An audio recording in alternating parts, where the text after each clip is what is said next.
Hello guys, my name is Prashant and welcome back to my channel. आज की इस video में हम दो डिवाइसेस के बारे में डिस्कस करेंगे which is volt meter and ammeter. तो इन दोनों डिवाइसेस को हम सर्किट में कैसे कनेक्ट करते हैं, कैसे सीरीज़ कनेक्टिविटी में या फिर पैरेलल कनेक्टिविटी में कैसे करते हैं, ये हम देखेंगे। देन देखेंगे कि इनकी रेजिस्टेंस क्या होती है, क्योंकि कोई भी डिवाइस है तो वो किसी ना किसी चीज़ से तो बना होगा और हर एक पर्टिकुलर मटेरियल की एक रेजिस्टेंस होती है। तो इनकी क्या रेजिस्टेंस होती है, ज़्यादा रेजिस्टेंस होती है या कम होती है, ये भी हम देखेंगे। एंड लास्ट में हम कुछ न्यूमेरिकल्स देखेंगे जो कि बेस्ड होंगे वोल्ट मीटर और अमीटर पे। तो स्टार्ट करते हैं।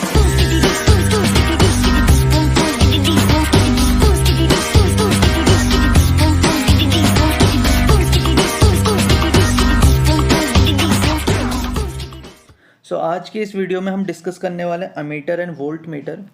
ये डिवाइसेस होते हैं जो current and potential difference measure करते हैं।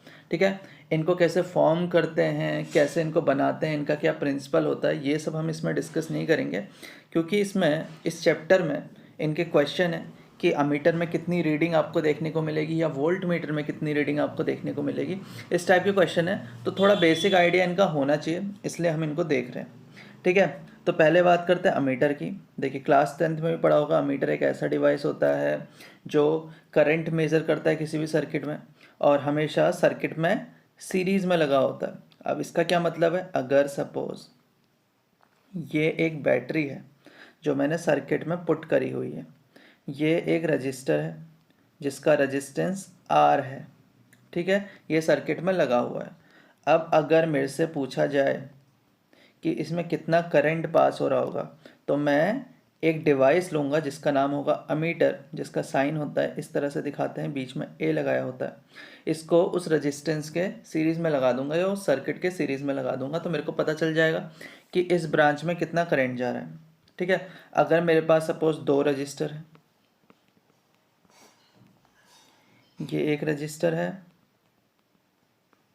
और एक इसके पैरेलल में लगा हुआ है रजिस्टर, इसको मिटाते हैं।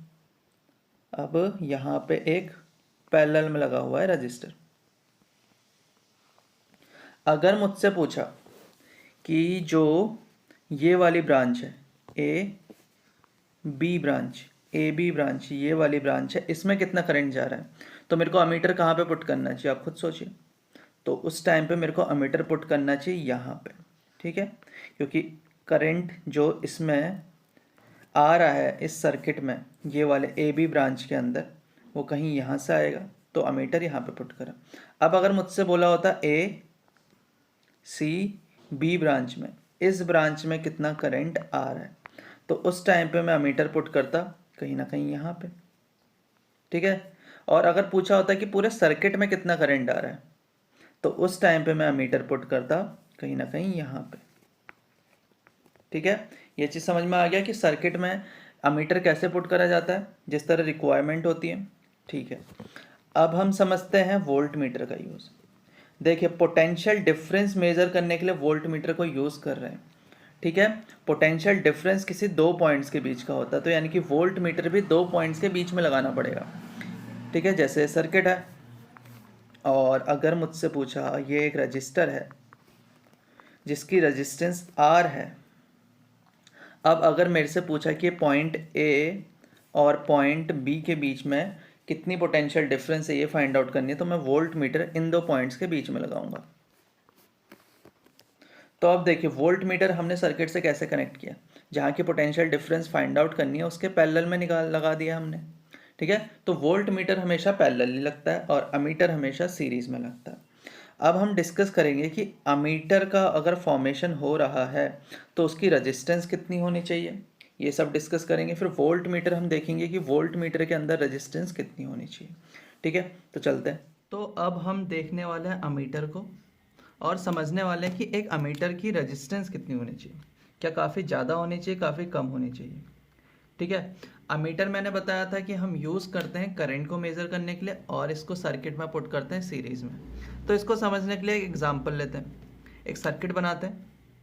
ठीक है, ये एक सर्किट है जिसमें मैंने बैटरी लगाई है 10 वोल्ट की और इसमें एक रजिस्टर लगाता हूँ जिसका वैल्यू है 5 ओम। तो अब देखता हूँ कि भाई जब मैं 5 ओम का इसमें रजिस्टर लगा रहा हूँ तो इस सर्किट में कितना करंट फ्लो कर रहा होगा। ठीक है, तो ओम्स लॉ कहता है आई फाइंड आउट करने के लिए टोटल वोल्टेज कितनी है सर्किट में वो लिखो अपॉन जितना रेजिस्टेंस है वो लिखो, तो आ गया 2 एम्पेयर। अब मैं क्या करता हूँ, यही सर्किट है, यही जो मेरा सर्किट था वही सर्किट है, बट इसमें 5 ओम के साथ एक और रजिस्टर लगा देता हूँ 5 ओम का सीरीज में। ये 5 ओम था, 5 ओम एक और लगा दिया और 10 वोल्ट ऐसे रहने दिया। देखो सीरीज में है, ठीक है, अगर सीरीज में है तो इक्विवेलेंट रेजिस्टेंस हो जाएगी दोनों का ऐड, यानी 10 ओम। फिर से ओम्स लॉ से करंट अगर मैं फाइंड आउट करूँ तो जितना पोटेंशियल डिफरेंस है अपॉन जितना सर्किट का रेजिस्टेंस है 10, यानी कि 1 एम्पियर। तो दोनों आंसर में आपको क्या देखने को मिला, क्या डिफरेंस देखने को मिल रहा है, आप खुद सोचिए कि भाई ऐसा है कि अगर रेजिस्टेंस में सीरीज में पुट कर रहा हूँ तो जो सर्किट है उसकी करंट अपने आप कम हो जाएगी। ठीक है, ये चीज़ समझ में आ गया कि जितना करंट फ्लो कर रहा था सर्किट में वो कम हो चुका है। तो इसका मतलब ये समझ में आता है कि अगर मैं अमीटर भी पुट करूं, क्योंकि एक अमीटर भी एक डिवाइस है और कोई भी डिवाइस है, कोई भी एक कंडक्टर होता है, उसकी खुद की एक रेजिस्टेंस होती है।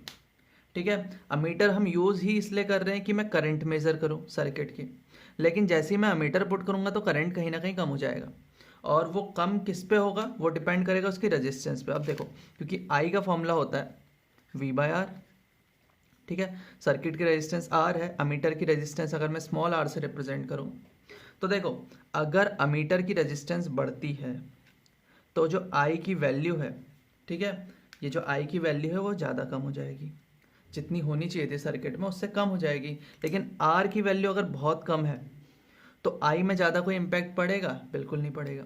जैसे अगर रेजिस्टेंस में लेता हूँ सर्किट की 500 है, ठीक है, और वोल्टेज थी 1000, अगर मैं ऐसा ले रहा हूँ, एग्जाम्पल ले रखा है कि अगर सर्किट में जो वोल्टेज है वो है 1000 और रेजिस्टेंस थी ये वाली 5 ओम की, तो तब आंसर आता 2 एम्पेयर का। और अगर मैंने अमीटर लगा दिया, उसकी रेजिस्टेंस है 1 ओम, तो अब सर्किट में जो करंट होगी उसका फॉर्मूला होगा 1000 अपॉन 500 प्लस 1, यानी 501, तो आंसर लगभग 2 एम्पेयर ही आया। ये चीज़ समझ में आया, लगभग 2 एम्पेयर आंसर आ रहा है। तो यानी कि जो अमीटर होता है उसकी रेजिस्टेंस काफ़ी कम होनी चाहिए। ये चीज़ समझ में आया कि अगर मेरे को मेज़र करना है करंट एक अमीटर की हेल्प से तो अमीटर की रेजिस्टेंस बहुत कम होनी चाहिए। लेकिन क्या हो अगर अमीटर की रेजिस्टेंस ज़्यादा है तो उस पर्टिकुलर टाइम में मैं फिर भी चाहता हूँ कि मेज़र करूँ करंट सर्किट की, लेकिन मुझे वैल्यू चाहिए एक्यूरेट, लगभग एक्यूरेट वैल्यू चाहिए मेरे को अगर करंट की सर्किट में, लेकिन अमीटर की रेजिस्टेंस ज़्यादा है। तो उस पर्टिकुलर टाइम पे मैं अपनी तरफ से क्या कर सकता हूँ कि मैं एक्यूरेट वैल्यू फाइंड आउट करूँ, इसको आप समझते हैं। सो यहाँ पे देखिए मैंने लिखा है what should we do if ammeter has a large resistance, कि हमें क्या करना चाहिए अगर अमीटर की बहुत ज़्यादा रेजिस्टेंस है। इसको समझने के लिए भी एक एग्जांपल लेते हैं। ठीक है, देखिए एक सर्किट है जिसकी वोल्टेज है 100 वोल्ट, ठीक है, यहाँ पे एक रजिस्टर लगाते हैं जिसका वैल्यू है 100 ओम सपोज। ठीक है, अब मैं क्या करूँ, अब आपको पता है अगर मैं चाहता हूँ अपनी तरफ से कि जो सर्किट में रेजिस्टेंस है वो काफ़ी कम हो जाए, तो मैं क्या करता हूँ, यहाँ पे एक रजिस्टर लगाता हूँ जिसका वैल्यू बहुत कम है, लगभग मैं मानता हूँ 0.1 ओम। ठीक है, अब देखते हैं कि सर्किट की इक्विवेलेंट रेजिस्टेंस कितनी हो जाएगी। देखिए आपको पता होगा आर इक्विवेलेंट अगर पैरेलल में लगे हुए हैं तो उसका फॉर्मूला होता है पहली resistance into second resistance upon पहली रेजिस्टेंस प्लस सेकेंड रेजिस्टेंस। ठीक है, तो आंसर देखते हैं कितना आएगा इसका, 10 अपॉन 100.1। ठीक है, तो आंसर आया लगभग, काफ़ी कम हो जाएगा, 2 जीरो लगा 100 ही मान लेते नीचे, तो 10 अपॉन 100 यानी कि 0.1 ओम। तो इक्विवेलेंट रेजिस्टेंस आ गई 0.1 ओम। यहाँ पे ये चीज़ समझ में आया। तो यानी कि अगर कोई रेजिस्टेंस ज़्यादा है और उसके पैरेलल में अगर मैं एक छोटी सी रेजिस्टेंस लगा दूँ तो वो पूरे के पूरे सर्किट की इक्विवेलेंट रेजिस्टेंस काफ़ी कम हो जाती है। तो जो अभी अभी हमने देखा उसी चीज़ का हम फ़ायदा लेते हैं जब हम अमीटर का फॉर्मेशन करते हैं। ठीक है, या फिर अमीटर को सर्किट में पुट करते हैं। तो करते क्या है कि कोई भी एक सर्किट है, जैसे ये मेरा एक सर्किट होता जिसमें एक रजिस्टर आर लगा हुआ है, ठीक है, मेरे को फाइंड आउट करना है कितना करंट इसमें से फ्लो कर रहा है, तो मैं अमीटर पुट करूँगा, ठीक है। अमीटर के अक्रॉस भी पोटेंशियल डिफरेंस आएगा या फिर अमीटर की वजह से भी करंट जो होगा सर्किट का वो ड्रॉप आएगा। तो इसलिए मैं क्या करता हूँ, एक रजिस्टर लगा देता हूँ पैरेलल में अमीटर के, जिसका वैल्यू मैं आर से रिप्रेजेंट कर रहा हूँ, ठीक है। और इस आर का वैल्यू काफ़ी कम होना चाहिए, लगभग 0 के बराबर होना चाहिए, 0 नहीं, लगभग 0 के बराबर। तो उससे होता क्या है, जो यहाँ की रेजिस्टेंस होती है, ये जो इक्विवेलेंट सर्किट होता अमीटर और ये रजिस्टर का, तो इसकी इक्विवेलेंट रेजिस्टेंस भी लगभग 0 के बराबर आ जाएगी। और अगर ये लगभग 0 के बराबर आएगी तो इससे बेनिफिट ये होगा कि जो सर्किट में करंट है उसको मैं एक्यूरेट मेज़र कर सकता हूँ। ये चीज़ समझ में आया नहीं आया? क्यों मेज़र कर सकता हूँ? मैंने आपको बताया है कि जो अमीटर है उसके अक्रॉस रेजिस्टेंस काफ़ी कम होनी चाहिए, अभी हमने देखा था ना। तो इसीलिए जब भी अमीटर हम लेते हैं तो उसके पैरेलल में हम एक रजिस्टर लगा देते हैं जिसका वैल्यू काफ़ी कम होता है, और इस रजिस्टर को कहते हैं शंट रजिस्टर, इसको कहा जाता है शंट रजिस्टर। अब हम समझते हैं कि जो वोल्ट मीटर होता है उसकी रेजिस्टेंस काफ़ी ज़्यादा होनी चाहिए या काफ़ी कम होनी चाहिए। फिर से हमें रेजिस्टेंस देखनी है इसकी कि वोल्ट मीटर की रेजिस्टेंस कितनी होनी चाहिए, ये चीज़ समझनी है। तो इसको समझने के लिए वापस से हम लेंगे एक एग्ज़ाम्पल। अब वो एग्ज़ाम्पल कैसा होगा उसको समझते हैं। फिर से एक बैटरी लगा दो, एक बैटरी है जिसकी पोटेंशियल है V से रिप्रेजेंट करें, पोटेंशियल डिफरेंस V से रिप्रेजेंट कर रहे हैं। 2 रजिस्टर लगे हुए हैं, एक का वैल्यू R1, एक का वैल्यू R2, ठीक है। According to the Ohm's law, अगर मेरे को AB के across potential difference find out करना है तो उसका वैल्यू होता है जितना करंट उसमें से जा रहा है इनटू जितनी रेजिस्टेंस है वहाँ की। ये चीज़ समझ में आ गया, ठीक है। अगर मेरे को AB के अक्रॉस पोटेंशियल डिफरेंस कितना है ये फाइंड आउट करना तो उसका फॉर्मूला है IR1, ठीक है। तो अभी मैंने AB पे वोल्ट मीटर नहीं पुट किया हुआ है, तो बिफोर एडिंग वोल्ट मीटर हमारी जो पोटेंशियल डिफरेंस है AB के अक्रॉस, ठीक है, वो है IR1। ये चीज़ समझ में आया? अब मैं यहाँ पे एक वोल्ट मीटर लगा देता हूँ, A और B के बीच में भाई मैंने एक वोल्ट मीटर लगा दिया। वोल्ट मीटर का काम होता है पोटेंशियल डिफरेंस मेज़र करना AB के अक्रॉस, ठीक है, यानी कि पोटेंशियल डिफरेंस जो AB के अक्रॉस है वो मेज़र करना। लेकिन जैसे ही आप वोल्ट मीटर पुट करोगे क्या चेंजेस आ सकते हैं सर्किट में, आप खुद सोचिए। चेंजेस ये आएंगे, यहाँ पे एक जंक्शन बन चुका है और जंक्शन में करंट हमेशा डिवाइड होता है, तो अब करंट यहाँ को जाएगा I1 और यहाँ को जाएगा I2, इतना कर देते हैं, इधर को जाएगा I1 और ऊपर को जाएगा I2, ठीक है। अब आफ्टर एडिंग वोल्ट मीटर क्या क्या चेंजेस आएंगे ये समझते हैं। मीटर, ठीक है, क्या क्या चेंजेस आने वाले हैं। अब जो AB के ये जो रेजिस्टेंस लगा हुआ है AB के बीच में, उसकी पोटेंशियल डिफरेंस हो जाएगी I1R1 हो जाएगी, और वोल्ट मीटर के अक्रॉस पोटेंशियल डिफरेंस है I2, और वोल्ट मीटर की रेजिस्टेंस अगर स्मॉल r से दिखाता हूँ तो स्मॉल r, ठीक है। और आपको पता है कि पैरेलल में पोटेंशियल डिफरेंस सेम होता है, तो यानी कि कहीं ना कहीं I1R1 is equals to I2R के इक्वल है, ठीक है। और जो ये जो रेजिस्टेंस है, अब इसके अक्रॉस मैंने बोला कि भाई पोटेंशियल डिफरेंस अब ये हो चुका है, ठीक है। इसको न्यू कर देता हूँ ताकि आपको डिफरेंस समझ में आए। पहले था ये, अब है ये।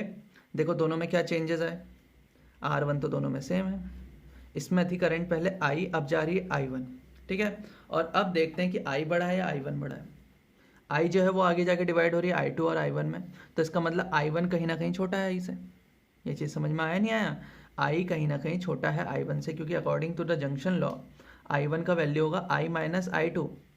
पहले थी यहाँ पे करंट जाने वाली I, अब जा रही है I1, तो I1 का वैल्यू डिक्रीज हुआ, R उतना ही है। तो अब जब पोटेंशियल डिफरेंस आया अक्रॉस द रजिस्टर वो कहीं ना कहीं कम आ रहा है, ठीक है। यानी कि जब वोल्ट मीटर आप पुट करते हैं उसकी वजह से यहाँ का पोटेंशियल डिफरेंस कम आ रहा है, तो अब इसको समझने के लिए हम समझते हैं कि भाई क्या कंडीशन होगी कि I1 का वैल्यू लगभग I के बराबर हो। ठीक है, वोल्ट मीटर को पुट करने के बाद भी I का वैल्यू कहीं ना कहीं I1 के इक्वल हो, मैं ये चाहता हूँ अपनी तरफ से। ठीक है, I का वैल्यू I1 के इक्वल तभी होगा जब I2 का वैल्यू लगभग 0 के बराबर होगा, यानी कि जो वोल्ट मीटर में से करंट जा रहा है उसका वैल्यू लगभग 0 के बराबर होगा। तो अब ये जो वैल्यू है करंट का 0 के बराबर V से तभी होगा जब वोल्ट मीटर ज़्यादा रेजिस्टेंस ऑफर करेगा। ठीक है, क्योंकि करंट हमेशा उसी पाथ से जाना प्रेफर करती है जहाँ पे रेजिस्टेंस काफ़ी कम होती है। ठीक है, अब वोल्ट मीटर की रेजिस्टेंस अगर काफ़ी ज़्यादा होगी तो उसमें से करंट ज़्यादा जाना प्रेफर नहीं करेगी। ठीक है, तो उस वजह से सारा का सारा मोस्टली करंट R1 से जाना प्रेफर करेगा। ठीक है, तो इसका मतलब जो वोल्ट मीटर होता है उसकी रेजिस्टेंस काफ़ी ज़्यादा होनी चाहिए और अमीटर की रेजिस्टेंस काफ़ी कम होती है, तो हम पढ़ चुके हैं। लेकिन क्या होगा, अगेन वही कंडीशन लेते हैं कि वोल्ट मीटर की रेजिस्टेंस काफ़ी ज़्यादा नहीं है यानी कि कम है।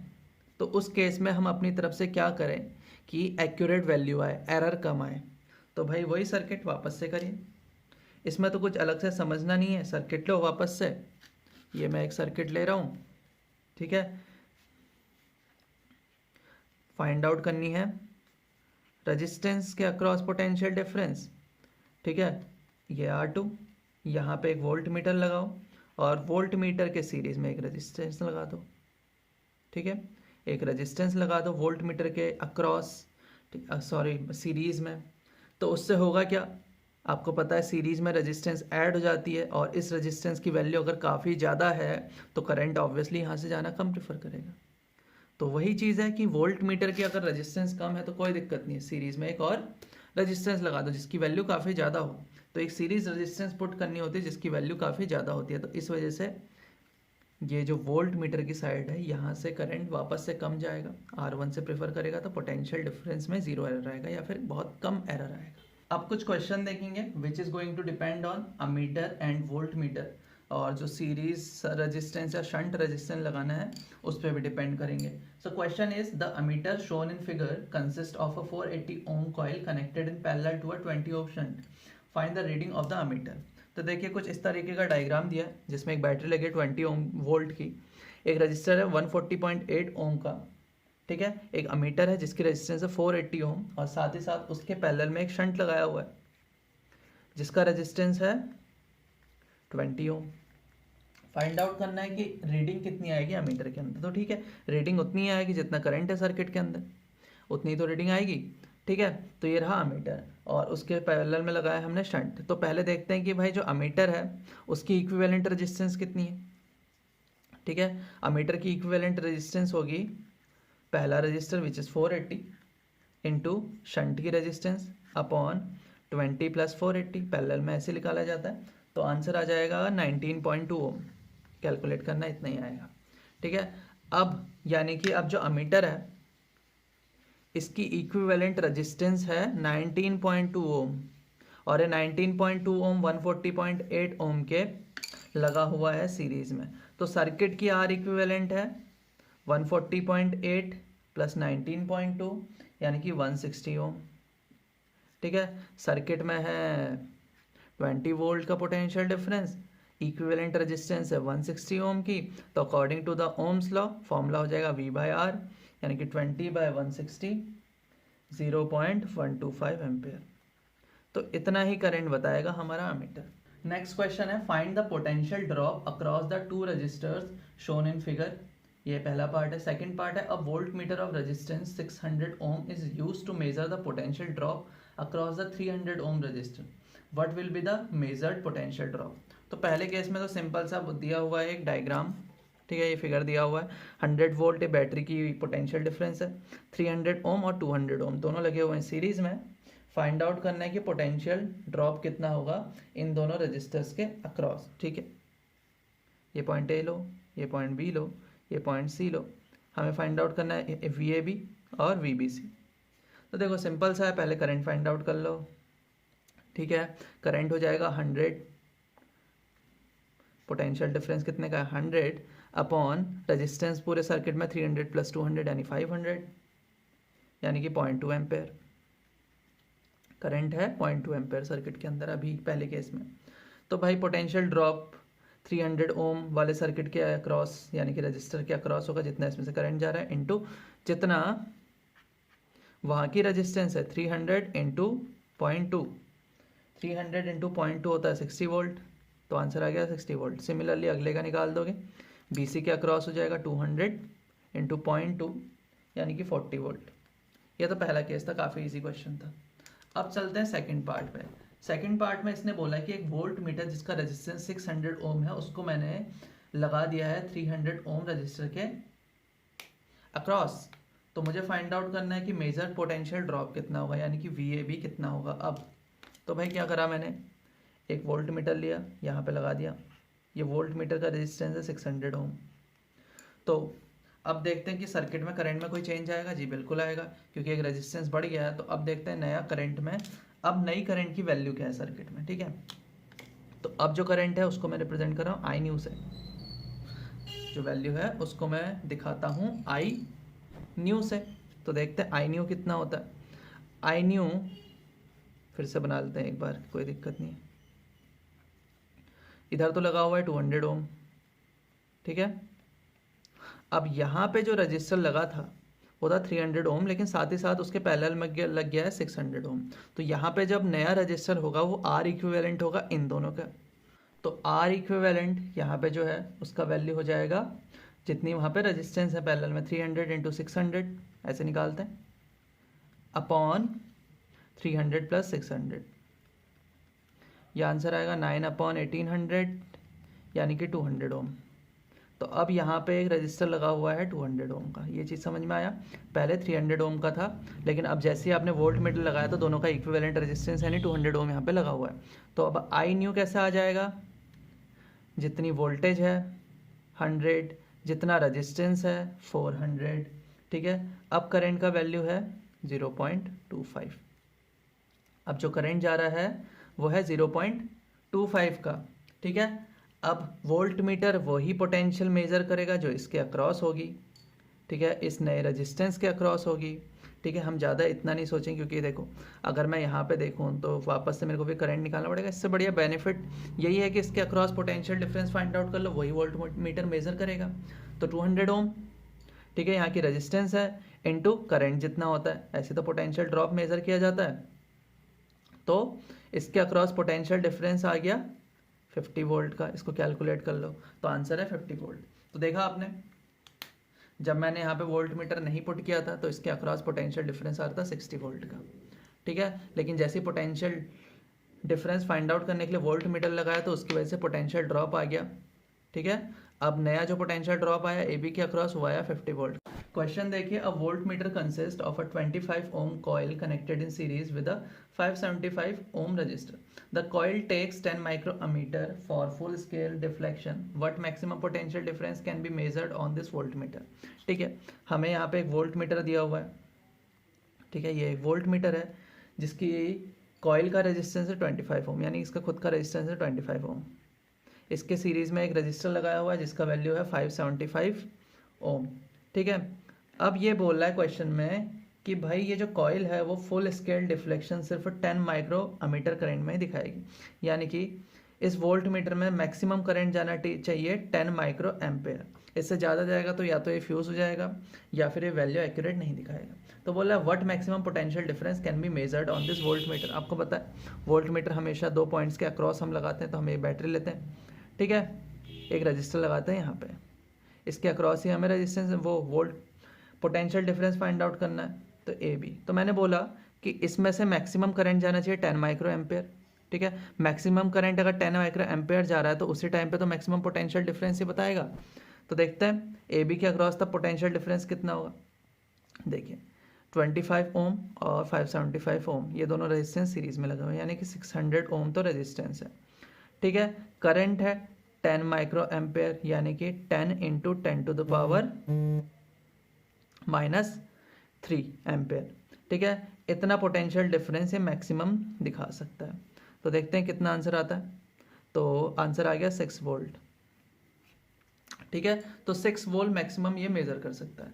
अगला क्वेश्चन देखिए, An ammeter is to be constructed which can read current up to 2 ampere if the coil has a resistance 25 ohm and takes 1 microampere for full scale deflection. What should be the resistance of the shunt used? ठीक है, अब इस case में अब ammeter के बारे में बोला गया है कि भैया एक अमीटर है, उसको कंस्ट्रक्ट करा है कि वो करंट मेज़र कर सके 2 एम्पेयर तक, यानी कि एक अमीटर मेज़र करने वाला है 2 एम्पेयर करंट। अब वो बोल रहा है कि जो कॉइल है अमीटर की, ये अमीटर है मेरा, इसकी जो कॉइल है इसका रेजिस्टेंस है 25 ओम, ठीक है, और ये सिर्फ ले सकती है 1 micro ampere current, maximum 1 micro ampere current अपने अंदर ले सकती है फुल डिफ्लेक्शन के टाइम पे बता रहा है, ठीक है। What should be the resistance of the shunt use. अब देखिए अगर 1 माइक्रो एम्पेयर इसके अंदर करंट जाना है, लेकिन वो बोल रहा है कि 2 एम्पेयर इसको मेज़र करना है, तो ऑब्वियसली आपको एक रेजिस्टेंस लगाना पड़ेगा जो बचा खुचा करंट ले ले, क्योंकि 1 माइक्रो एम्पेयर मैक्सिमम इस वाले एमीटर में जा सकता है। तो बाकी सारा का सारा जंक्शन लॉ के अकॉर्डिंग 2 में से 1 माइक्रो एम्पेयर कम कर दो, यानी कि 2 एम्पेयर को माइक्रो एम्पेयर में चेंज कर देता, 2000 micro ampere minus 1 micro ampere इधर को जाना चाहिए, ठीक है। इतना समझ में आया। अब मुझे फाइंड आउट करना है कि ये आर का वैल्यू क्या होगा। तो आपको पता है जो दोनों पॉइंट्स हैं, ये पॉइंट ए, ये पॉइंट बी, इस पॉइंट के अक्रॉस जो भी रेजिस्टेंस लगे हुए हैं 25 ओम के, और ये लगा हुआ है आर का करंट, इसमें जा रहा है 1 माइक्रो एम्पेयर, इसमें जा रहा है इतना, तो पोटेंशियल डिफरेंस इसके बीच में सेम रहना चाहिए, यानी कि 25 into 1 micro ampere is equals to होना चाहिए आर 2000 माइनस 1 माइक्रो एम्पेयर, ठीक है, माइक्रो एम्पेयर हटा दो, इतना होना चाहिए, ठीक है। इतना समझ में आ गया। तो आर का वैल्यू इससे आप फाइंड आउट कर लेंगे 25/1999। तो इसका आंसर होता है 0.0125 ओम। तो इतना आंसर आ जाता है इसका, ठीक है। क्वेश्चन है the EMF N and internal resistance R of a battery shown in figure are 4.3 volt and 1 ohm respectively. The external resistance R is 50 ohm. The resistance of ammeter and voltmeter are 2 ohm and 200 ohm respectively. First step, find the reading of the 2 meters. Second part is the switch is thrown to the other side. What will be the reading of the 2 meters now? तो इस तरीके का figure दिया हुआ है जिसमें E, R, capital R, volt meter और ammeter, इन सब की वैल्यू मैंने पहले ही रख दी है जो क्वेश्चन में गिवन है। अब पहले केस में बोला है कि जो स्विच है वो इस साइड है। अब इस पर्टिकुलर टाइम पे वोल्ट मीटर और अमीटर में क्या रीडिंग आएगी, ठीक है। अमीटर मेजर करता है करंट, वोल्ट मीटर मेजर करता है पोटेंशियल डिफरेंस, लेकिन दोनों फाइंड आउट करने के लिए हमें सर्किट में कितना करंट फ्लो हो रहा है वो पता होना चाहिए। तो यानी कि आई का वैल्यू हमें फाइंड आउट करना है। आई फाइंड आउट करना है सर्किट में कितना करंट है, तो उसके लिए हमें पता होना चाहिए सर्किट की कितनी वोल्टेज है विच इज़ 4.3 अपॉन सर्किट में कितना रजिस्टेंस है। आर इक्विवेलेंट ही हमें फाइंड आउट करना है। पहले केस में वोल्ट मीटर इस टर्मिनल से कनेक्टेड है और इस टर्मिनल से कनेक्टेड है, ए बी टर्मिनल कहते हैं, इसको सी कहते हैं, ठीक है। अभी ए बी से कनेक्टेड है, यानी कि जो वोल्ट मीटर है वो रेजिस्टेंस आर के पैरेलल में है, तो ए बी के अक्रॉस जितना पोटेंशियल डिफरेंस होगा उतना ही वोल्ट मीटर रिप्रेजेंट करेगा, ठीक है। यानी कि अभी ये दोनों पैरेलल में है, वोल्ट मीटर और रजिस्टर, अमीटर उनके सीरीज में है और ये इंटरनल रेजिस्टेंस है। तो इक्विवेलेंट रेजिस्टेंस निकालते पहले इन दोनों के बीच का, तो उसको मैं आर इक्विवेलेंट डैश से रिप्रेजेंट करता हूँ, तो वो आ जाएगा 200 इंटू 50 अपॉन 50 प्लस 200, तो ये आ जाएगा 5 to 10 0 0 0 अपॉन ये नीचे आएगा 250 से, इसको कैंसिल करेंगे एक बार, तो इन दोनों का इक्विवेलेंट रेजिस्टेंस आ गया 40, ठीक है, 40 ओम आ चुका है, ठीक है। इन दोनों का जो रिजल्टेंट इक्विवेलेंट रेजिस्टेंस है, सॉरी, वो आ गया 40 ओम, ठीक है। अब इन दोनों को हटा के एक 40 ओम का यहाँ पे रजिस्टर पुट कर दो। 40 ओम का लगाया वो 2 ओम के सीरीज़ में है और 1 ओम के भी सीरीज़ में है, तो टोटल रेजिस्टेंस हो गई आर इक्विवेलेंट 43। तो करंट फ्लो कर रहा होगा सर्किट में से 4.3 अपॉन 43, इट मीन्स इसको हटाओ तो ये 43 अपॉन 4 30 हो जाएगा, यानी कि 0.1 एम्पेयर करंट जा रहा है। 0.1 एम्पेयर करंट जा रहा है पूरे सर्किट में से, तो अमीटर की रीडिंग तो आपको पता चल चुकी है, ये दिखाएगा 0.1 एम्पेयर। वोल्ट मीटर दिखाएगा कि जितना ए बी के बीच में पोटेंशियल डिफरेंस है, ए बी के बीच में जो पोटेंशियल डिफरेंस होगा वो इक्वल होगा जो बीच में इनके रेजिस्टेंस है, और ए बी के बीच में रेजिस्टेंस थी अभी अभी देखी 40 ओम, ठीक है, इनटू जितना करंट जा रहा है ए बी के बीच में, ए बी के बीच में करंट जा रहा है वही 0.1, तो जो वोल्ट मीटर रिप्रेजेंट करेगा वो दिखाएगा जितना रेजिस्टेंस है इनटू जितना करंट जा रहा है, यानी 0.1 यानी कि 4 वोल्ट। पहले केस में V दिख गया हमें 4 वोल्ट। अब आगे समझते हैं। सेकंड पार्ट में कहा है कि अब जो ये स्विच था उसको इस साइड से दूसरी साइड फेंक दो, ठीक है, अब यहाँ पे कनेक्शन नहीं है। तो अब इस बार वोल्ट मीटर अगर आप देखेंगे तो वो कनेक्टेड है ए और सी के बीच में, पहले कनेक्टेड था ए और बी के बीच में। तो अब वो बोल रहा है कि अब रीडिंग्स क्या आएंगे दोनों मीटर में, तो ऑब्वियसली करंट चेंज हो जाएगा। कितना करंट चेंज होगा फिर समझते हैं, इसको हम बना लेते हैं। ई था जो था 4.3, ये रजिस्टर लगा था 1 ओम का, ठीक है, यहाँ पे आर है 50 ओम का और अमीटर है 2 ओम का, ये दोनों सीरीज में आ गए, तो ये हो गया 52, ठीक है। और नीचे को देखें तो नीचे को एक वोल्ट मीटर लगा है जिसका वैल्यू है 200 ओम, और ये दोनों पैरेलल में है, ये दोनों पैरेलल में, ठीक है। अगर ये दोनों पैरेलल में है तो वापस से आर इक्विवेलेंट फाइंड आउट कर लेंगे इनका। तो आर इक्विवेलेंट इन दोनों का हो जाएगा 52 इंटू 200 अपॉन 52 प्लस 200, इसको कैलकुलेट करना, इसका आंसर आ जाएगा 41.269, ठीक है। इन दोनों को हटा दो, इसकी जगह पे 41.269 का रजिस्टर लगा दो जो कि 1 ओम के सीरीज़ में होगा। तो पूरे सर्किट की आर इक्विवेलेंट होगी 42.269, ठीक है, और पोटेंशियल डिफरेंस है 4.3। तो अब जो आई करंट है वो होगा 4.3 अपॉन 42.269, ठीक है। इसको कैलकुलेट करते हैं तो इसका आंसर आता है 0.1017 एम्पेयर। तो अब पूरे सर्किट में करंट जा रहा है 0.1017 एम्पेयर, ठीक है। अब आपको याद होगा कि इस वाली ब्रांच में अमीटर लगा हुआ था और इस वाली ब्रांच में वोल्ट मीटर लगा हुआ था, ठीक है। इस वाली ब्रांच में अमीटर लगा है, इस वाले में वोल्ट मीटर लगा है। तो अमीटर तो उसको ही मेजर करेगा जो इसके अंदर करंट जाएगा, जिसको मैं I1 से रिप्रेजेंट करता हूँ, और इसके अंदर जो करंट जाएगा उसको मैं I2 से रिप्रेजेंट करता हूँ, ठीक है। इसको मैंने I1 से रिप्रेजेंट कर दिया, इसको मैंने I2 से रिप्रेजेंट कर दिया, या फिर I2 भी नहीं, इसको इससे बढ़िया ऐसे कर देते हैं 0.1017 माइनस I1 से रिप्रेजेंट कर देते हैं, ठीक है। दो ब्रांचेस कभी भी होती हैं पैरेलल में तो वहाँ पे रेशियो क्या बन जाता है आपको पता होगा, पोटेंशियल डिफरेंस दोनों ब्रांचेस में सेम रहता है, ये चीज़ तो अच्छे से पता होगी आपको।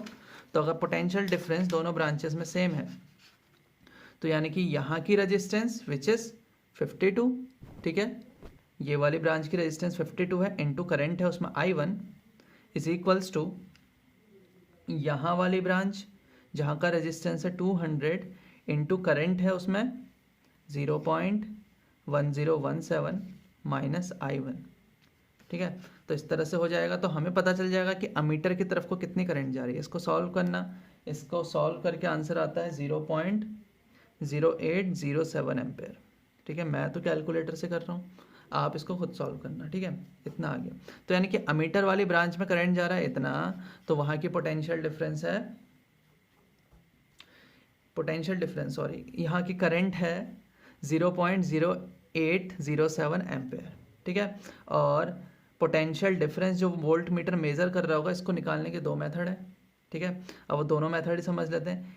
ए से मतलब वोल्ट मीटर में जितना करंट जा रहा होगा जो कि होता है इसका माइनस, ठीक है, 0.1017 माइनस 0.00807 इंटू इस ब्रांच की रेजिस्टेंस, आंसर आ जाता है इसका 4.2 वोल्ट।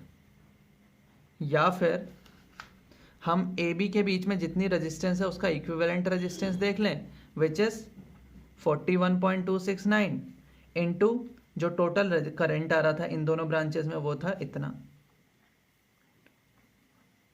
तब भी आंसर सेम ही आएगा, ठीक है। तो वो आप पे डिपेंड करता है कि वोल्ट मीटर का कैसे फाइंड आउट करना है। तो अमीटर ने अब नई वैल्यू दी है इतनी, और वोल्ट मीटर ने इतनी वैल्यू दी है। तो ये क्वेश्चन समझ में आया। अब नेक्स्ट क्वेश्चन देखते हैं। अब अगला क्वेश्चन दिया है, a volt meter coil has resistance 50 ohm and a resistor of 1.15 kilo ohm is connected in series. It can read potential difference up to 12 volt. If the same coil is used to construct an ammeter which can measure currents up to 2 ampere, what should be the resistance of the shunt used? तो देखिए question में ये बोला था कि एक volt meter है जिसका कॉइल रेजिस्टेंस 50 ओम है, यानी कि एक वोल्ट मीटर बनाते हैं, इसका कॉइल रेजिस्टेंस है 50 ओम, ठीक है। इसके सीरीज में हमने एक रजिस्टर लगाया हुआ है जिसका वैल्यू है 1150 ओम, ठीक है। और ये पोटेंशियल डिफरेंस जो है वो मैक्सिमम कितना मेज़र कर सकता है, 12 वोल्ट। तो यानी कि वी मैक्स है 12 वोल्ट ये मेज़र कर सकता है, ठीक है। अब जो कॉइल हमने वोल्ट मीटर में यूज़ करी वही कॉइल मैं सेम ले रहा हूँ अमीटर में, एक अमीटर बना रहा हूँ, ठीक है। उसकी कॉइल सेम जैसे वोल्ट मीटर में यूज़ करी वैसे ही, यानी कि इसका भी अगर रेजिस्टेंस था 50 ओम तो इसका भी रेजिस्टेंस होगा 50 ओम, ठीक है। और जो अमीटर बनाया है वो मैंने कंस्ट्रक्ट करा है ताकि ये 2 एम्पेयर तक मेजर कर सके। तो 2 एम्पेयर तक मेरे को इससे मेजर करवाना है, ठीक है। What should be the resistance of the shunt used, ठीक है। शंट आपको पता है, लगाते हैं यहाँ पे हम इसके साथ, इसका वैल्यू कितना होना चाहिए, ठीक है। अब देखो यहाँ पे आपको बताया कि 2 एम्पेयर इसके अंदर करंट जाने वाला है, ठीक है। अब देखो कुछ नीचे जाएगा कुछ ऊपर जाएगा, यहाँ को कितना मैक्सिमम जा सकता है, ठीक है। कॉइल हमने वोल्ट मीटर की ही यूज़ कर ली, तो वोल्ट मीटर में जितना मैक्सिमम करंट जा सकता है क्या उतना ही अमीटर में जाना चाहिए, जी बिल्कुल, यही फिनोमिनन तो हम यूज़ करेंगे। और बाकी सारा का सारा जाना चाहिए इस रजिस्टर के अंदर, ठीक है। हमें मेज़र करवाना है 2 एम्पेयर तक, तो हम एक अमीटर का फॉर्मेशन कर रहे हैं जिसमें शंट लगा हुआ है, आर हमें पता नहीं है कितने का, अमीटर है जिसकी कॉइल रेजिस्टेंस है 50 ओम, ठीक है। करंट उसमें जितना जाएगा जितना इस वोल्ट मीटर में जा रहा था। देखो वी मैक्स है इतना, तो इसका मतलब जो वोल्ट मीटर था उसके अक्रॉस मैक्सिमम पोटेंशियल डिफरेंस हो सकता है 12 वोल्ट। अब वो पोटेंशियल डिफरेंस फाइंड आउट करने का फॉर्मूला होता है जितना रेजिस्टेंस इनटू जितना करंट जा रहा है।